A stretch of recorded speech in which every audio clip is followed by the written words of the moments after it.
আচ্ছা, আমাদের এই যে সিআই অফ মাইক্রো ফাইন্যান্সের 1 মাস আগে ডকুমেন্টস দেওয়া ছিল, তো যাক আজকে শেখ রাজুকে আমাদের সিআই অফ মাইক্রো ফাইন্যান্স থেকে উনি যে টাকা আমাদের অ্যাপ্লাই করেছিল সেই টাকাটা আজকে ওর ডিসবার্স হবে এবং তার জন্য ওনাকে বাড়ি থেকে আমরা এসেছি।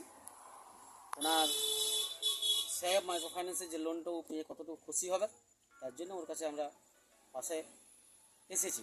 তো যাই হোক, আজকে যে লোনটা তোমার পাবে, তো তুমি কতটুকু খুশি বা কী করবে? অনেকটা খুশি, বিজনেস করবো, একটা মেলা করে বিজনেসই করে। আচ্ছা, দীর্ঘদিন থেকে বিজনেস করো। হুম। আমাদের এই যে অল্প 10,000 টাকাতে তোমাকে যে দেওয়া হলো, সেই টাকাটাতে তুমি ঠিকঠাক ব্যবসা ঠিক করতে পারবে? আচ্ছা, ঠিকঠাক পেমেন্টও করতে পারবে? আর আমাদের অসুবিধা হবে না, তোমার অসুবিধা না। আগামী দিন আমরা 3 মাস পরে তোমরা টানো, তোমাদেরকে কোম্পানির যে সিস্টেম আছে, কোম্পানি আমার তোমাদেরকে ধীরে ধীরে ধীরে ধীরে ঠিক জায়গা নিয়ে যাবে। তো আমরা চাই তোমার ঠিকঠাক পেমেন্ট হোক, আমাদের সঙ্গে ঠিকঠাক ব্যবহার ঠিক থাকুক।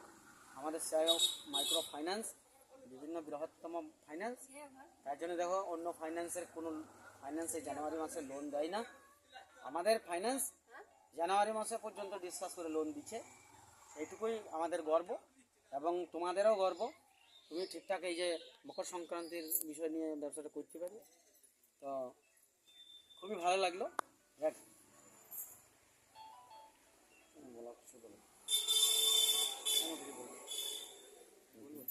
তোমার নাম কি সেটা বলো। শেখ রাজু। এই টাকাটা নিয়ে তুমি কি করতে চাও? এটাতে আমি বিজনেস করি। বিজনেস করবে? আর এই কিস্তিটা ঠিকঠাক চালাবে তো? হ্যাঁ। ঠিক আছে, এতে কোনো অসুবিধা নেই। না, অসুবিধা নেই। টাকাটা পেয়ে তুমি খুব উপকৃত হবে। হ্যাঁ।